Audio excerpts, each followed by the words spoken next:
In 2142, a space probe activates its systems when it finds the wreckage of the Nostromo, the ship from the first Alien movie. It opens a hatch and retrieves an object that appears to be organic before flying away. This object is taken to a space station where scientists cut it open.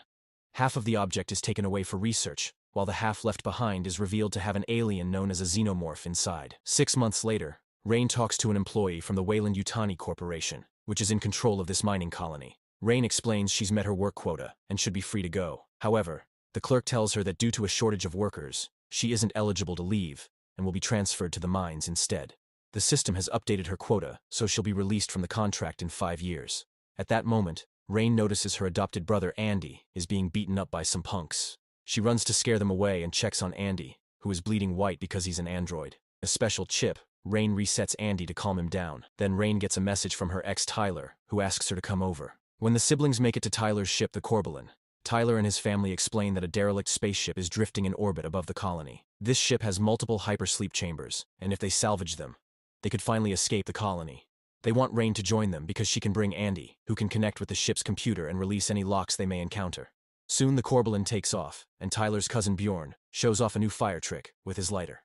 The ship shakes a lot because of the ongoing storm, but once they manage to fly above the clouds, it's smooth sailing. When they finally find the derelict ship, they're surprised to discover it's a whole station. It's also closer to the rings than they thought, and they calculate it'll crash in 36 hours. However, Tyler tells them not to worry, because they should be in and out in 30 minutes. In private, Rain asks Andy if he's sure he wants to continue, and Andy says yes, because he only has one directive programmed by her dad.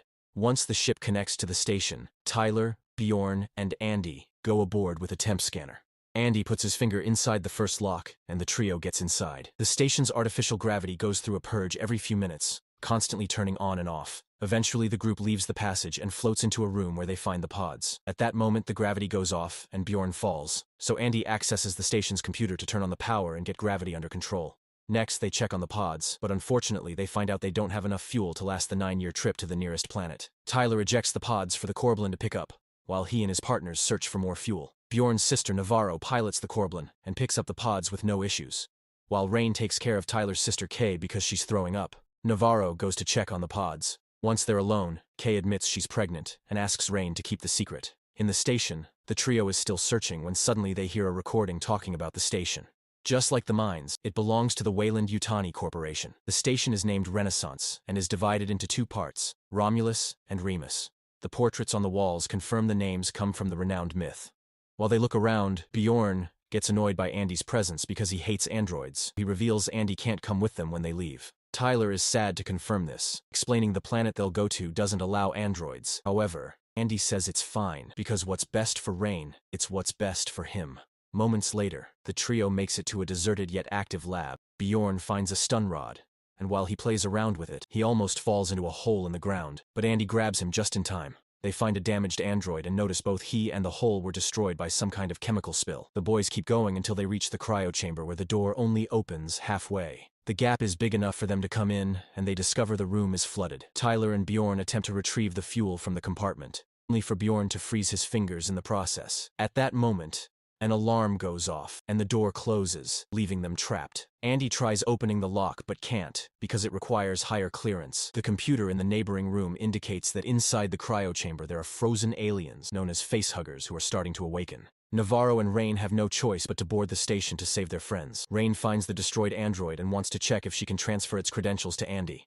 The android wakes up and tries to attack Rain, so Navarro quickly removes its module to shut it down. The girls run to the lab and give the guys the module through a narrow gap in the door. Tyler puts the module inside Andy, who freezes while he reboots. At that moment, the facehuggers finish awakening and come out of the pods to hide in the water. A facehugger finds Bjorn and grabs his leg, making him fall. Then the alien jumps on his face, but Bjorn manages to pull it off and throws it against the door. At the same time, Tyler dodges a facehugger in the water. But there's another one climbing on Andy who makes a jump and lands on Tyler's face. As it tries to insert its appendage into Tyler's mouth, Bjorn uses the stun rod to make the alien fall off. An unconscious Tyler falls into the water, while the facehugger attacks Bjorn, who manages to defend himself. Rain tries to open the door by force, but Navarro refuses to help because she's afraid the aliens will escape. Bjorn continues to fight the aliens while a facehugger goes after Tyler, who is now waking up. Thankfully, Andy also awakens and grabs the alien by the tail to kill it by throwing it at the lights. Then Andy touches the lock, and this time the door does open, so the guys immediately escape. Unfortunately, a gap is left, and the facehuggers work together to open it again. The alien horde starts chasing the humans, who run into another room and lock the door. A facehugger slips through before the door closes and lands on Navarre's face. The others rush to help her, but it's too late. The facehugger has its tail around her neck, and if they try to remove it by force, it'll kill her. To everyone's shock, Andy explains that the alien is sharing oxygen with Navarro to keep her alive. He sounds more intelligent and less nervous than before. Rain realizes the new module is doing this. Andy stops her from removing it, saying he's been updated. He doesn't know how to remove the facehugger safely, so he proposes to turn on the destroyed android. They connect him to the computer, and when he awakes, he introduces himself as Science Officer Rook. He tells them they should kill Navarro because the facehugger is implanting an alien inside her, so it's too late to save her. It turns out, this station is the ship that found the Nostromo's wreck, and its entire crew was killed by the xenomorph, which is now hanging dead from the cables in the hole. It was its acid that caused all the damage too. Rook sealed the station after the alien died, but it was too late. Then Rain has an idea. They should try using the cryonic liquid to freeze the facehugger. Tyler shoots the liquid at the alien, and as soon as its tail loosens up, they remove it from Navarro's face. Tyler tries to kill it. However, the facehugger escapes through the hole in the ground. Everyone is glad to see Navarro is fine, but Rook warns them there's a 60% chance of an alien being inside her. Andy tells the group they shouldn't take Navarro back, so Bjorn hits him with the rod to send him flying. Rain stays to help him, and Bjorn uses the chance to run with Navarro. Suddenly, Andy hears something and rushes to the corridor to discover Bjorn is sealing the doors. Andy grabs a door to keep it open, so Bjorn runs to the next one and closes it quickly. This leaves Andy, Rain, and Tyler trapped in the station. Navarro detaches the Corbelan from the station, but before it can go far, she starts feeling sick. She uses a special light on her body and discovers she has an alien inside Rook predicted. Then Navarro starts having a seizure, and an alien known as Chestburster bursts out of her body, killing her. Without a pilot, the Corbelan starts losing control and crashes against the station, causing a big explosion when it destroys a fuel tank. It also knocks Kay and Bjorn out. The ship keeps on floating and enters the station's hangar bay, where it breaks a window and causes a vacuum effect. Thankfully, the doors close just in time, but this has destabilized the station, and now it only has 47 minutes before it crashes on the planet's rings. Rain and Tyler are trying to find a way to cross the station and reach their ship, but when they're about to open a door, they find a bunch of facehuggers on the other side. Meanwhile, Rook checks the computer to make sure that something called Z01 compound is still intact. Then it asks Andy for help, making him realize that the new module overwrote his directive. Instead of helping Rain, it's his goal to finish the station's mission for Wayland Yutani. Then, Andy reunites with Rain and Tyler and shares some information he got from Rook. The facehuggers can't see and find people by sensing their body temperature. This means they could raise the temperature in the room to match their bodies and become invisible. After Andy uses the thermostat to get the desired temperature, the trio starts crossing the room and has to make a great effort not to react to the bodies they find in every corner. On the Corbelan, Kay wakes up and goes looking for her friends. In a corridor, she finds the skin that the chestburster left behind before making the cocoon that now hangs on the wall. At that moment, Bjorn finds her and makes her step back before inserting the rod into the cocoon to electrocute it until the alien's acid destroys the stick. This attack isn't enough, and the creature's tail comes out to slash Bjorn's face. Acid keeps pouring out and falls on Bjorn until it kills him. As a new xenomorph starts coming out of the cocoon, Kay rushes to the door but can't open it, so she calls Tyler. He's still in the room with the facehuggers, so he has to whisper instructions for her. Kay finds a key and opens the door to run away before the alien can reach her. Since she's keeping her eyes on the creature, she falls off the Corbelan hatch and lands hard on the station's hangar. All the noise coming through the mics alerts the facehuggers, who begin jumping to attack. The trio immediately runs away, and Tyler throws a flare on the ground so the facehuggers go after its warmth. The trick doesn't last long, and soon the aliens are chasing them again. So when Andy makes it to the door, he starts closing it. Tyler and Rain run extra fast to cross right before the door closes. When Rain calls Andy out, he claims he did the calculations and knew they'd make it. With only 30 minutes left before crashing, the sprinklers activate in the hangar bay, and Kay wakes up. She can hear the alien coming and hides before it can see her. The xenomorph walks right above her, and once it's left, Kay tries reaching the hangar door only to activate the alarm.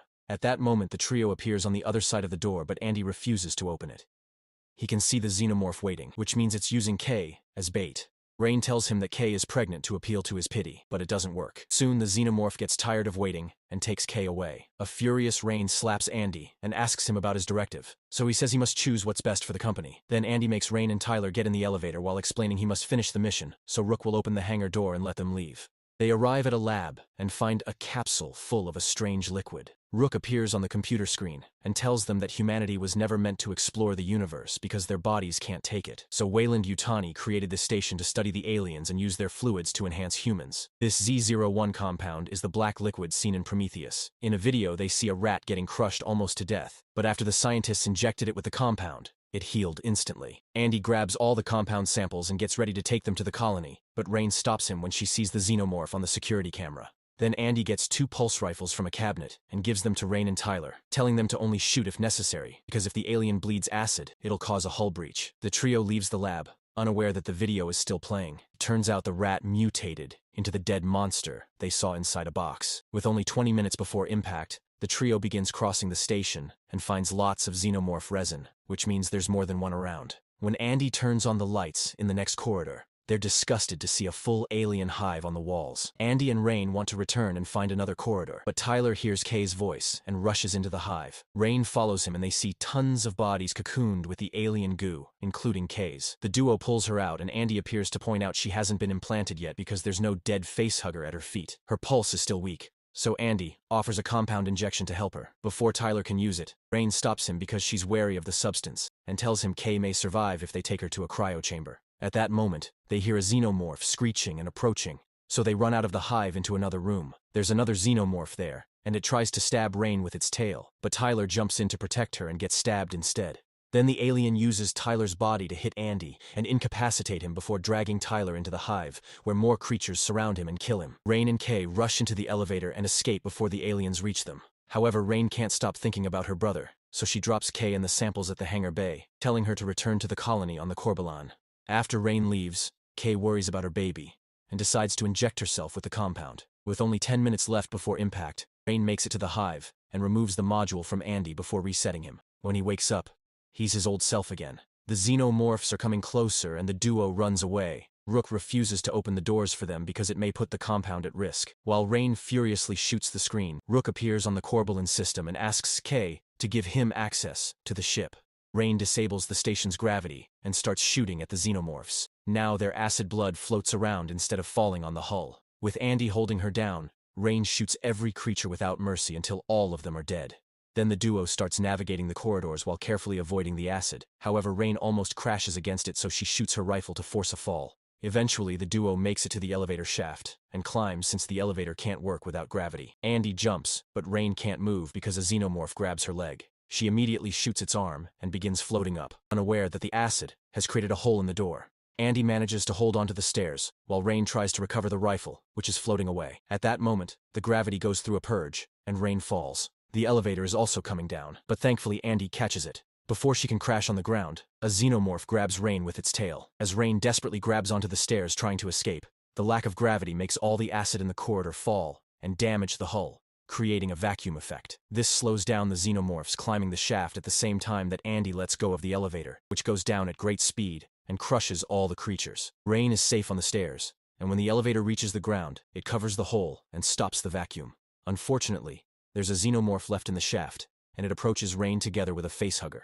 At that moment, Andy finds the rifle and comes down with open fire, killing both creatures in seconds. Suddenly, the computer finishes the countdown, and the station starts sliding on the rings. Andy and Rain finally make it to the ship and find Kay unconscious. Rain immediately activates the ship's autopilot, and the Corbelan manages to fly out of the station just before it fully crashes on the rings. Then, Rain puts Kay in the cryopod and cuts the link to the station so Rook can't mock them anymore. He's destroyed when the station crumbles. Rain puts Andy to sleep before she starts getting a cryopod ready for herself. She notices a screen alerting her of critical vitals and opens the other pod to find Kay screaming. It turns out the compound accelerated her pregnancy, and she now gives birth to a xenomorph-like cocoon. Rain immediately cuts the umbilical cord and takes it away to destroy it, but she has to drop it when she sees the acid. The cocoon opens, revealing a creepy baby inside.